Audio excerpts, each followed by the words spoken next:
back. Mr. Weber?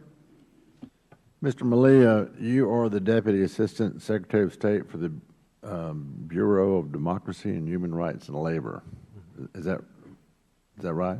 That's right, sir. How long have you been doing that? 3 years. 3 years. You enjoying that job? I hate to put you on the spot, but I'm going to put you on the spot. It's a terrific opportunity to serve my country in an important role in the government. I get to work with colleagues across Europe and the Middle East to try to integrate human rights considerations into our broader foreign policy. It's a terrific opportunity for a guy like me. Well, you sound like a politician.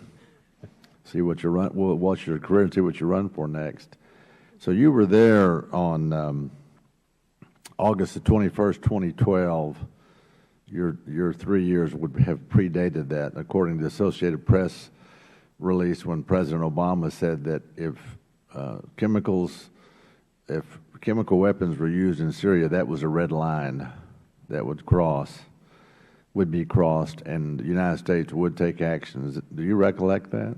I do. Okay. We've been reminded of that a number of times since. I would imagine. According to the AP article, some 20,000 people at that point, after a year and a half of struggle, had lost their lives. Does that strike you as correct, reasonable estimate back then? Yeah, I can't challenge that. I don't remember the dates, Okay. numbers, but Well, I'll tell you what my wife tells me. I wasn't looking for a challenge, okay? Now to date, what is that number to date? What do we estimate? How many people have lost their lives? in Syria, it's the United Nations has reported it's above 93,000, and others say it's over 100,000. Would you calculate the time from August the 21st, 2012 to date for me, please? How long has that been? August 20? That's 11 months. 11 months. Close to 11 months. A little less than 11 months.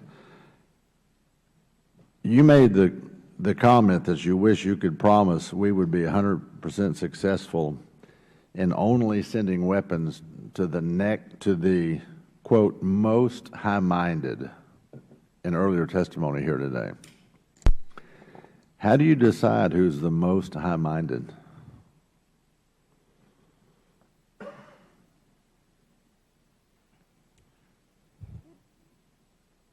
I'm going to leave the discussion for whatever expanded assistance is being provided to the Syrian opposition for others at a higher pay grade. I'm trying to describe for you, Congressman, the efforts that we're making to ensure that whatever assistance we provide is accompanied by a strong emphasis on respect for the international humanitarian law and the rules of war, and democratic standards for addressing human rights violations. So it was 20,000 people on August the 21st, 2012 that had lost their lives, and now it's, what did you say, almost 90,000? So we're going to leave that to other people to make a decision. How's that working for those 70,000 people that have since lost their lives? It's not working, is it? We have got to have action on our part, wouldn't you say? Congressman, the President of the United States, 2 Secretaries of State, 2 Secretaries of Defense have been focused on this on a daily basis. We are working to support the Syrian people to move to a post-Assad situation. This is one of the highest priorities of this government. We're doing it mindful of all of the complexities that Congressman Smith, Congressman Schneider described for us earlier. And we have, as you noted, the President's spokesman said a couple weeks ago that red line on the chemical weapons use has been crossed, and that we're broadening the nature of our assistance to the Syrian opposition. So we're moving in that direction. You said that in earlier testimony here today that the regime of Assad had by far committed the most crimes against humanity. Would you give us a percentage of that? Are they committing 60%, 70% of what you're seeing on the ground, 90%? Would you attribute a number to that for us? I've seen different estimates from different agencies, humanitarian, journalists, et cetera. It's by far, it's in the 80, 90% or more responsible. So of the 90,000 people killed who have lost their lives in this, you would say that some 80,000 are attributable to the Assad regime. And I realize that's a guess, okay. Do you think the lack of action on our part let me say it this way, and you work at the State Department. That's why I was curious about your title and how long you'd been there. Mark Twain said that a committee is a group of individuals who by themselves can do nothing, but collectively they can decide that nothing can be done.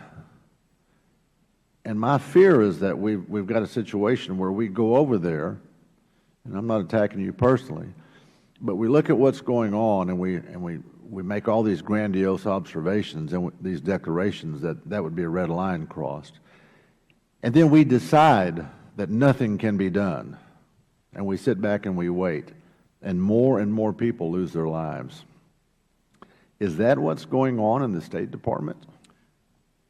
I think that's an incorrect description to say that nothing has been done since then or nothing is being done today.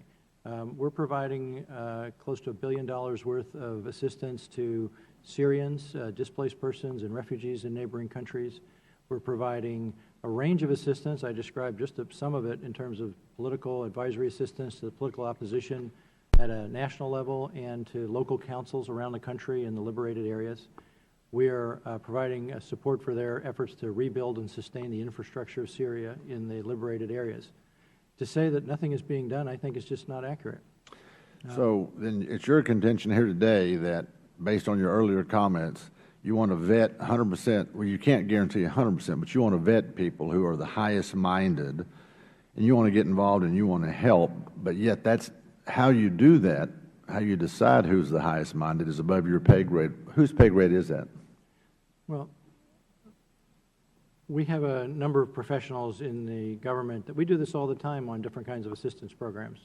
And maybe I'll rephrase the high-mindedness to say what we're looking to do is exclude violators of human rights.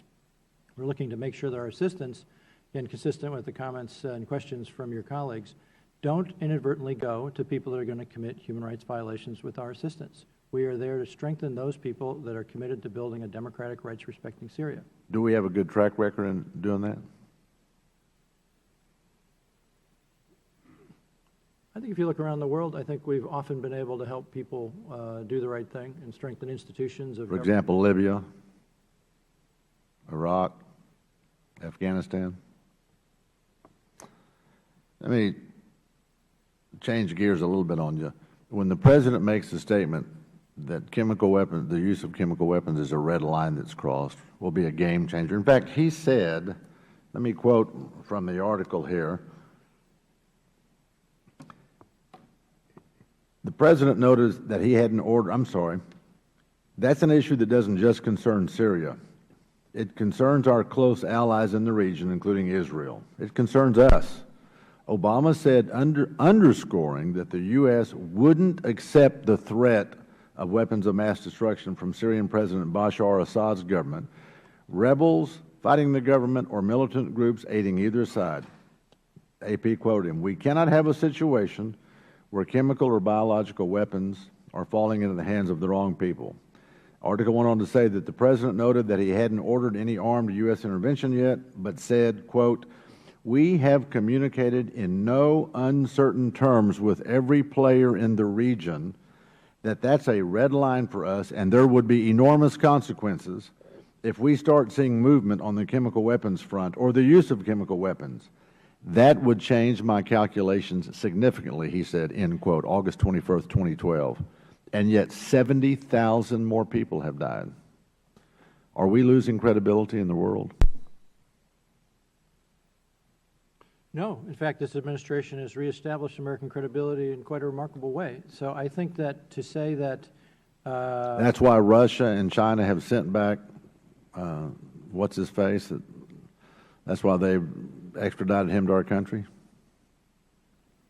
How many subjects do you want to go over, Mr. Edward Chairman? Snowden. Well, I'm simply saying that as a supervisor in the State Department, at what point do you say to those who are that higher pay grade, we're not getting the job done and we need to change? At what point do you, how many more people have to lose their lives before that message gets communicated upline?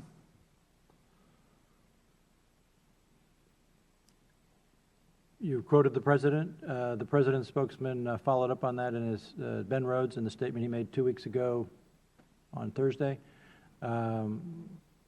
When the evidence came in that the red line had been crossed, decisions have been taken, and we're moving forward.